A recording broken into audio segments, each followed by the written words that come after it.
Hello twin soul. Most of the twin flame connections में एक majority dynamic देखा गया है कि twin most of the time married होता है। मैरिड नहीं भी होता है तो डिवाइन फेमिनाइन ट्विन मिलते हैं और उसके बाद वो थर्ड पार्टी सिचुएशन में चला जाता है। तो एक तो वो पहले से होता है, but most of the cases मैंने ऐसे देखा है कि वो उनका कनेक्शन होता है, they feel the connection. Feminine को भी, फेमिनाइन को थोड़ा ज़्यादा फील होता है। आपको रिजल्ट्स पता है कि फेमिनाइन पहले से बहुत इंट्यूटिव होती है तो उसको वो कनेक्शन फील होता है डेप्थ में। मस्कुलाइन उस कनेक्शन को फील करता है बट उस डेप्थ में फील नहीं करता है। उसको लगता है कि एक she is one of those girls, मतलब जिसको मैंने पसंद किया है। और वो अब भी वैरायटी ऑफ रीज़न मैंने बाकी भी वीडियो बनाई कि किस वजह से वो थर्ड पार्टी सिचुएशन में जाते। कर्मा हो सकता है, फियर हो सकता है, या फिर not being serious about you हो सकता है, या सोसाइटी, जो भी रीज़न की वजह से वो थर्ड पार्टी में चले जाते हैं। तो मोस्ट ऑफ द टाइम ये सिनारियो बनता है कि अभी फेमिनाइन जो है वो सिंगल है और मस्कुलाइन जो है थर्ड पार्टी के साथ है। तो वो फेमिनाइन के लिए काफ़ी डिवास्टिंग होता है कि क्योंकि उन्होंने बहुत सारे ऐसे सपने देखे होते हैं कि वो ट्विन से उनकी शादी होगी। अगर उनको पहले से ही पता है कि वो उनके ट्विन है तो उन्होंने कहीं ना कहीं अज्यूम कर लिया होता है कि मेरा तो यूनियन इन्हीं के साथ होगा। तो जब वो चीज़ नहीं होती तो उनको काफ़ी डिवास्टिंग लगता है। फिर डिवाइन उनको साइन दिखाते हैं कि डू नॉट गिव अप, तो उनको लगता है कि फिर there is a chance of union. तो वो वेट करने लगती है कि कब ये थर्ड पार्टी को छोड़ के मेरे पास आएगा, और उस वेटिंग मोड में चली जाती है। और मीन वाइल अगर उनको बच्चे हो गए, ठीक है, मस्कुलाइन को, तो वो और ही टूट जाती है अंदर से, क्योंकि एक बिट्रेल की तरह लगता है जब आपका मस्कुलाइन आपको प्यार करने के, क्लेम करने के बाद किसी और के पास जाता है और उसके बच्चे भी हो जाते हैं। क्योंकि बच्चे बिना इंटीमेसी के तो नहीं हो सकते। जहाँ पे इंटीमेसी है मतलब कहीं ना कहीं मस्कुलाइन फिजिकली अट्रैक्टेड है थर्ड पार्टी के लिए, और ये एक्सेप्ट करना काफ़ी काफ़ी पेन देता है फेमिनाइन्स को। और मोस्ट ऑफ द फेमिनाइन अभी जी इस जो एज ग्रुप में है वो 20 से लेकर 40 के एज ग्रुप में है, जो सिंगल है। अभी 20 to 30 जो है वो करियर बिल्डिंग कर रही है, ठीक है, अपने हीलिंग के ऊपर काम करे। पर those are in age group of 30 to 40 जिनकी शादी नहीं हुई है, जिनके ट्विन मैरिड हैं और थर्ड पार्टी सिचुएशन है, और वो उनके शायद बच्चे भी हो चुके हैं, क्योंकि 30 अबव है तो ऑलमोस्ट आपके ट्विन अगर आप ही के एज के हैं तो उनकी शादी हो चुकी होगी और उनके बच्चे भी हो सकते हैं। तो इस केस में फेमिनाइन को बहुत इमोशनल ड्रामा फेस करना पड़ता है, क्योंकि at the end of the day आप ट्विन फ्लेम हैं, ये आपको फैमिली को नहीं पता।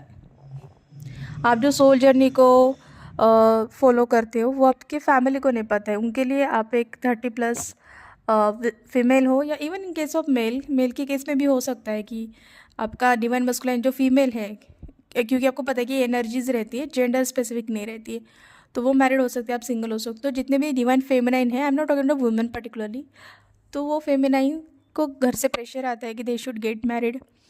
कई बार फेमिनाइन्स को भी लगता है कि ये तो मेरे पास आने वाला है नहीं, इसकी तो लाइफ बहुत अच्छे से चल रही है, इसके तो बच्चे भी हो गए, ठीक है।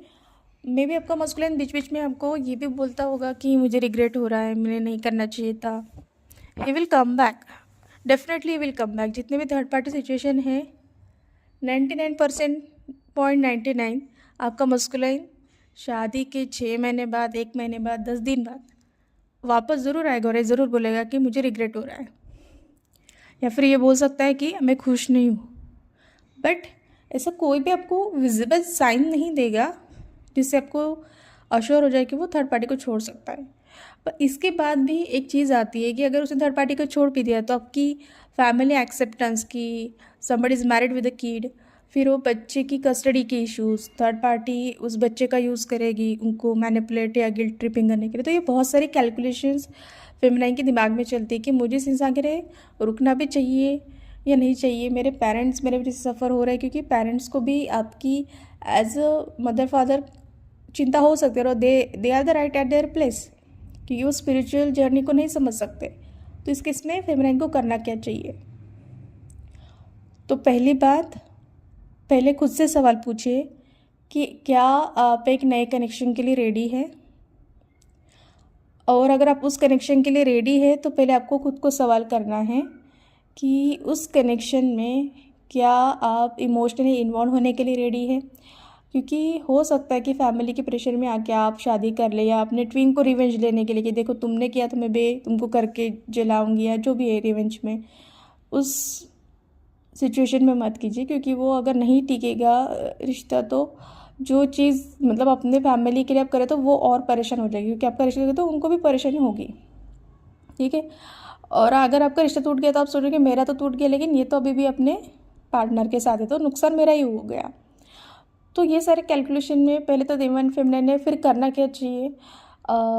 एज आई सजेस्ट कि अगर आपको लगता है कि आपके मस्कुलाइन के अंदर आपको see you know your masculine very much then anybody else, तो अगर आपको लग रहा है कि उसके अंदर कोई वो करेज नहीं आएगा कभी, ठीक है, उनका पैटर्न बन चुका है, सॉरी बोलते हैं लेकिन वही चीज़ रिपीट करते हैं, या फिर वो वैसे इंसान है कि वो बहुत एक इमेज कॉन्शियस है कि बच्चों को छोड़ दिया, वाइफ को छोड़ दिया तो लोग क्या कहेंगे, तो आपने उनका वेट नहीं करना चाहिए।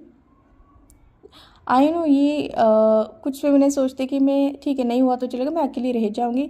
If you are that capable, आप उतने स्ट्रांग इनफ हो मेंटली इमोशनली, तो आपने वो करना चाहिए। But just do not give your से पनिशमेंट, क्योंकि आप एक ट्विन फ्लेम जर्नी में हो। आप ट्विन फ्लेम जर्नी में हो तो इसका मतलब ज़रूरी नहीं कि आपको पेन से उस जर्नी को हर बार वैलिडेट करना है कि मुझे पेन होगा, मैं रोऊंगी, मुझे लेसन्स मिलेंगे तो ही मैं फेमिनिन। नॉट नेसेसरी, आप भी एक नॉर्मल लाइफ जी सकते हो अगर आप चाहो तो एक डिवाइन फेमिनिन के अंदर इतनी पावर होती है कि वो कुछ भी मैनिफेस्ट कर सकती है, बट उसके खुद के ही रेजिस्टेंस, जैसे कि अगर वो किसी नए इंसान को मैनिफेस्ट भी करना चाहेगी तो उसका जो उसके ट्विन के लिए अट्रैक्शन है, प्यार है, उसको वो रेजिस्टेंस क्रिएट कर देता है कि जब वो किसी और के बारे में सोचती भी तो उसको लगता है कि वो चीट कर रही है अपने मस्कुलिन के साथ, हालांकि वो मस्कुलिन ऑलरेडी किसके साथ है, बट क्योंकि फीमेल की पर्टिकुलरली फेमिनिन एनर्जी की लॉयल्टी ये इमोशन बेस्ड होती है, तो भले वो फिजिकली इन्वॉल्व है या नहीं है, लेकिन वो इमोशनली जिससे प्यार करती है उसी से वो लॉयल होती है, तो उसके लिए काफ़ी डिफ़िकल्ट हो जाता है ये सारा सिचुएशन। तो आई वुड सजेस्ट कि आप वेटिंग मोड में मत रहो। अगर आपको सिंगल रहना है दैट इज़ योर चॉइस, आप अपने फैमिली को वैसे समझा सकते हो बेटर वर्ड्स में बिना उनसे आर्ग्यू किए, तो देन दैट इज़ फाइन। अगर आप सच में चाहते हो आप खुद को लाइफ में दूसरा चांस देना चाहिए, वेट नहीं करना है, that is also good, but that should not come with the intention कि मुझे इसको जलाना है, तो मतलब उसने इसके साथ फ़ोटो पिक पोस्ट करे हैं, शादी की हैं, तो मैं भी उसको वही चीज़ करके हर्ट करूँगी, ये इंटेंशन से प्लीज़ मत कीजिए। और दूसरी चीज़ कि you should be very clear, क्योंकि you can manifest your soulmate not twin. अभी आप सोचोगे कि मैंने शादी करी तो शायद हमारा यूनियन लिखा भी होगा, तो नहीं होगा। ट्विन फ्लेम यूनियन ऐसी चीज़ है ना जिसको आप नहीं डिसाइड कर सकते।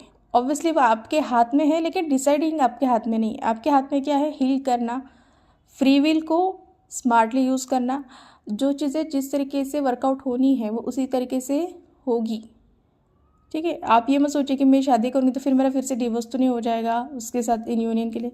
आपको ये सारी चीज़ों के बारे में इस मोमेंट पे नहीं सोचना है, ठीक है। आपको बस ये सोचना है कि at this point of time I am not waiting for anyone, I am okay with where I am, ठीक है। I am open for the love and open for the soulmate who is offering me a commitment, और आपको उसको let go कर देना है। And if you get a chance, आपको कोई ऐसा पर्सन मिलता है then you can go for it, ठीक है।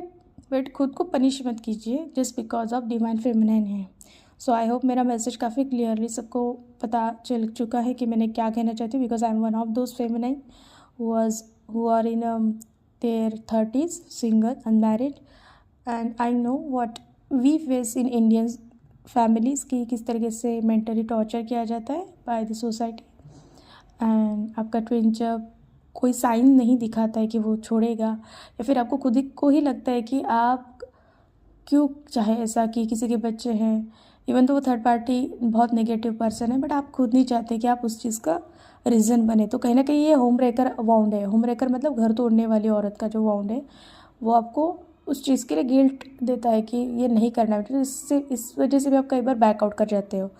तो आपका जो भी रीज़न रहेगा मूव ऑन का, वो काफ़ी अच्छे एनर्जी और अच्छे इंटेंशन के साथ होना चाहिए, गिल्ट के साथ नहीं होना चाहिए या रिवेंज के साथ नहीं होना चाहिए। So that is all for today, thank you.